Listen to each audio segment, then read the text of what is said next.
Hey folks, this clip is brought to you by Omaha Steaks. Get $30 off your order of perfectly aged steaks, juicy burgers, and decadent desserts with our promo code VOLS, that is VOLS, Omaha Steaks. All right, so a couple of things from recruiting, and we'll lead off with this, and this is really just a question I'll throw to you, Zach. Is this a nothing burger, or is it something? So Kamerian Franklin, who we talked about last week, has been trending towards Tennessee in it seems like a pretty big way. I believe the recruiting prediction machine on On3 right now has Franklin at 77% to Tennessee, the leader far and away on that recruiting prediction machine. And there was it a crystal ball from 247 that came Tennessee's way also for him, and that's big. Then this week, a tweet from 247 Sports that says, it's from Rivals. It's from Rivals. It says, "Stay tuned. 5-star Kamerian Franklin checking in." And it was a video of him where he says, decision coming up, and he lists at Alabama, Auburn, Ole Miss, Tennessee. But then at the end of the video, he throws up the Vols sign, the VOL. Right? Yeah. He throws that up at the end of the video. And I'll ask you this. We're looking into all the tea leaves with the recruits. Is this a sure thing? Did he essentially commit to Tennessee in this video, Zach? Yeah, I'm not about to say that because my philosophy on recruiting is I don't really believe it until I see them on campus going through practice. That's always kind of been my rule because 17, 18-year-olds, you just never know what's going through their mind. I think in this instance, it seems like Tennessee's in a pretty good spot for Franklin. I put more stock into what some of the recruiting analysts are saying that talk to these guys and have relationships with them more so than the sign at the end of the video. It's not a bad sign for sure. I mean, if you're a Tennessee fan, you definitely want to see that from 5-star recruits that a lot of programs want. But these recruits also know how to play this game. I mean, they know how to get attention, how to build their social media followings. I'm not going to say that this kid's using Tennessee for that. I think kids in the past before have done that. So that's why I really don't put a whole lot of stock into a lot of that stuff. And it's just kind of the nature of recruiting these days. It's not like it used to be. So I don't put a whole lot of, thought into that. I think they're in a good spot. It's a guy they need. Like Jeff is, Big Ten Jeff has said in the comments, Tennessee has to fix their defense before they compete for a national championship. You're not gonna win, with one of the worst pass defenses in the nation, and that all starts with the pass rush, being able to generate that with your front four. And you need a guy like Kamerian Franklin to go up against these Georgias and Alabamas and Ohio States and some of these top programs to go out and be able to go out and compete with those guys on a playoff level stage. Yeah, it's time to win these battles. I mean, just being in the battle is not enough at this point. You're going into year 3. If you really want to turn this around and make the playoff, and after this year, the expanded playoff, it'll be a lot easier for all of the every major program. But if you actually want to be a threat to win a championship, you have to win these battles. It's the only way. Exactly. Point blank. Period.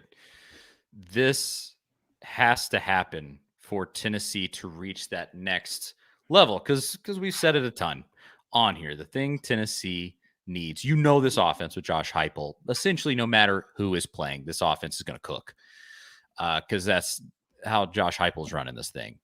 But with this defense, I mean, you step it up to a passable level, where you're not giving up 63 points to South Carolina. Man, you could be a serious powerhouse in the college football landscape. So, and they showed signs last year. Like, this whole narrative about Tennessee's defense just being this complete disaster. I mean, it was a complete disaster against South Carolina, and we all know that. They couldn't stop Spencer Rattler in that offense at all in Columbia that night. It was dreadful. And there were other games where it could have been better, but like the Alabama game, giving up 49. I mean, Alabama gave up 52. I mean, Hendon Hooker put more points on the board than Bryce Young, and Bryce Young is one of the best SEC quarterbacks I've ever seen. I mean, he's the number 1 pick in the NFL draft at his size for a reason.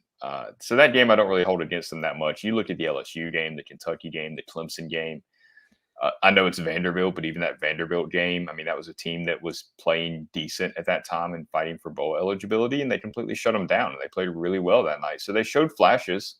When they execute the game plan, they could kind of do what they need to do and get off the field in important situations like they did against Florida. Florida drove down the field. They'd stop them in the red zone, and they did similar with Clemson. Like when they executed their plan, they were fine. They didn't stick to that. They could execute like we saw in the South Carolina game. It was a disaster for them. So it's not that it was completely terrible, but they got to be more consistent. I think that's the key. Exactly. It just is what it is here because the offense is going to be good. And actually, I wanted to say this. I actually saw this comment earlier. Jeff Rodham said, "How much do you think the new play clock rule will affect our offense?" Which is the play clock will keep running after first downs. We've talked about the game clock. Sorry, game clock. Yeah. Yeah. And I'll say this. Let's do a whole segment on this in an upcoming show. Maybe honestly next week. I'll jot it down. Yeah, that could be a segment next week, and we'll make a clip out of it on YouTube. Josh Heupel has talked about it, so we'll I'll write that down. Sure. So there you go, Jeff. Tune in next week. I'll give a little teaser for the folks. But yeah, point blank, you got to have these defensive players. You got to just have elite players in general. But on offense, I mean, it's clear that you can do this with what Josh Heupel has to work with.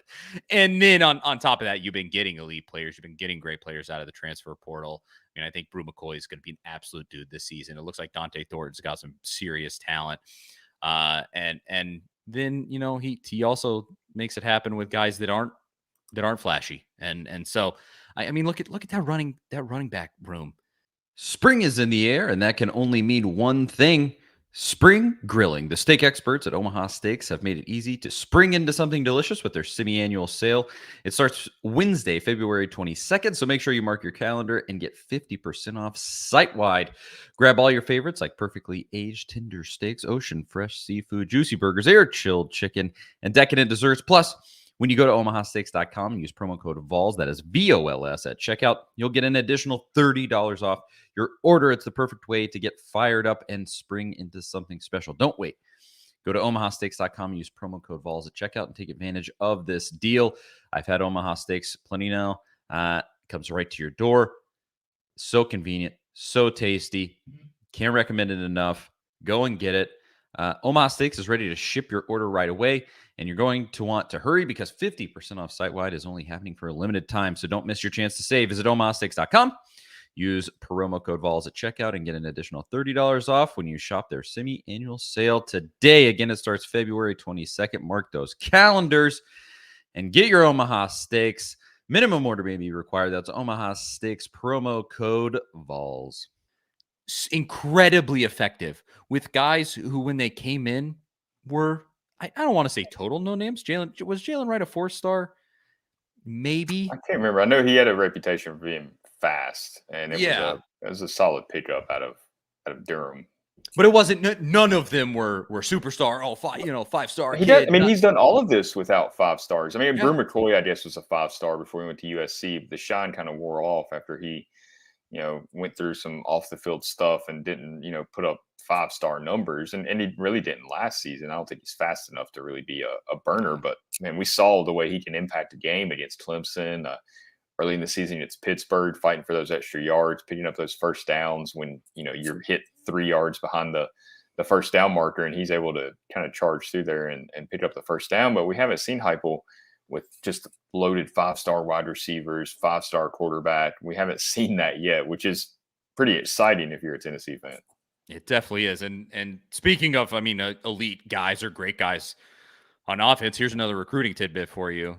This was just from this was on the tweet from Rocky Topology, who it's a fan account essentially, but they tweet a bunch of recruiting updates. This is where I saw this, and I trust that this was he said this somewhere, but they said Tennessee is trending for 5-star wide receiver Mike Matthews per 247 sports director Steve Wiltfong. So that was Rocky Topology tweeting out something from Steve Wiltfong. So Tennessee is trending for 5-star wide receiver Mike Matthews per Steve Wiltfong at 247 Sports.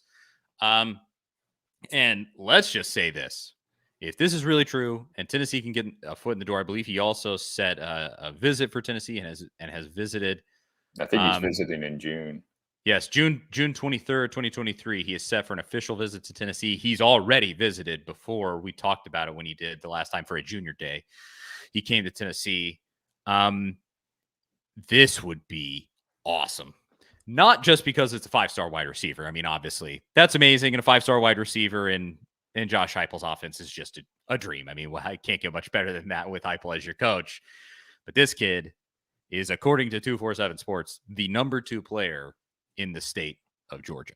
And to steal a kid out of Georgia who's being pursued by Georgia, obviously, make no mistake about that. If you were to win this battle, that obviously would speak incredible volumes about Josh Heupel and probably the power of what just happened in the NFL draft for 2 of his wide receivers, things like that. But man, that would be so sweet to get this kid. Yeah, I think what Wiltfong said was more like Tennessee's a team to keep an eye on in this battle, kind of like a wink, which is still super encouraging because, like you said, you put it all out there. Number 2 player in the state of Georgia, super athletic kid, fast, plays basketball, could probably play college basketball if he wanted to be honest. I think he even had an offer from like Mississippi State, maybe. Can play safety if he needs to. I mean, he is that type of athlete. I mean, this is an NFL caliber talent. If he sticks to it, puts the work in like he's supposed to, and does the things he needs to do when he gets to college, yeah, that would be massive. This is the type of player that we were talking about that Heupel hasn't really had in the offense yet. And just imagine what he could do with this type of kid. I mean, you saw what he did with Jalen Hyatt. Hyatt's obviously super talented, was a 4-star kid, very, very fast, and he was able to maximize his potential with Heupel. But just very exciting to think about, one, what this kid could do in Tennessee's offense, and 2, what it could lead to down the road. I mean, I know other fan bases love to laugh at the whole wide receiver U coming back thing for Tennessee, and it's not there yet. I mean, you need Jalen Hyatt, you need Cedric Tillman and some of these guys to go to the NFL and have some big seasons like Jamar Chase and Justin Jefferson and those guys have had coming out of LSU, or DeAndre Hopkins and coming out of Clemson.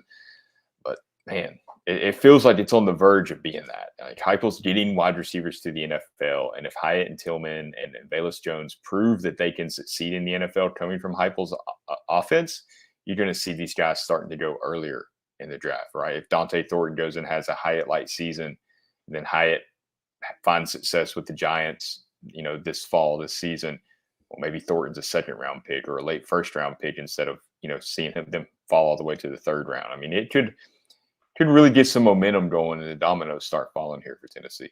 Yeah, that's exactly. I mean, this is how you would draw it up on paper, the way Heupel has kind of built this thing. Exactly. If you had either, but especially both of these kids. I mean, a 5-star on defense, 5-star on offense, guys that you can recruit around, and also if they're willing to, you can use them to recruit on your behalf. That's a class changer and a team changer potentially. Obviously, like a Nico Iamaleava. I mean, the power of that. But This comment real quick from Ben Hall. So if our offense, Tennessee's offense, was such a gimmick, then why did 4 guys get drafted from the 1st round? And Charlie, I know that you're kind of on a Titans maybe hiatus right now after the Will Levis pick, but I don't know if you saw Treylon Burks' comments about the Titans offense under Tim Kelly, the new offensive coordinator, last week. Did you happen to see any of that? I have decided to essentially ignore everything about the Titans outside of just like peripherally, like if I scroll by it on Twitter. That's pretty much it. But I haven't been like, normally I would be like watching A to Z's shows and stuff, which you should go do. Let's say if you're in the mood, and they've been doing crazy numbers. I mean, it's been a big offseason for them, but yeah, so no, I did not see what he had to say. Well, they just asked him kind of, what the new offense, or if it's a new offense, what the offense is going to look like under Tim Kelly. And he talked about tempo, moving faster, more freedom for the wide receivers, more fun to play in. And he didn't go into specifics and X's and O's, but doesn't that sound a lot like Tennessee's offense? Yeah. Hello, somebody. And on top of that, the ironic part here is that they drafted Will Levis, who does not think that's real football. So that'll be interesting to see how Exactly. that works out. Stupidest organization in the NFL right now. And I say that as a fan. I'm a big Titans fan. They just can't But get out of their own way. the point of that was Ben's comment of if this offense is so gimmicky, it does seem like some NFL teams are kind of reaching and pulling from some of that stuff. We've seen a little bit of it with the Chiefs. You're going to see some of it with the Giants, whose their offensive staff came from Kansas City, and that's where Hyatt's at. So that's a better fit than maybe we realized. And now the Titans kind of throwing some stuff out there, and it kind of is true. Like this stuff does kind of go up from college to the NFL sometimes. Yeah, I mean, you see like it in the college ranks still. Clemson. I mean, you beat their head in, and then all of a sudden their quarterback is coming out going, "Oh, well, actually, we're going to run Yeah, tempo. We're going to be going fast. People are going to be shocked. Oh, how convenient that Josh Heupel beat the snot out of you, and suddenly you want to run his offense. What a what a coincidence. Yeah, I mean, if it works, it works. If it works, it's that simple. If it works, it works. So yeah, it's no surprise that you see work in the SEC, and I'm sure that turns a few heads in the NFL.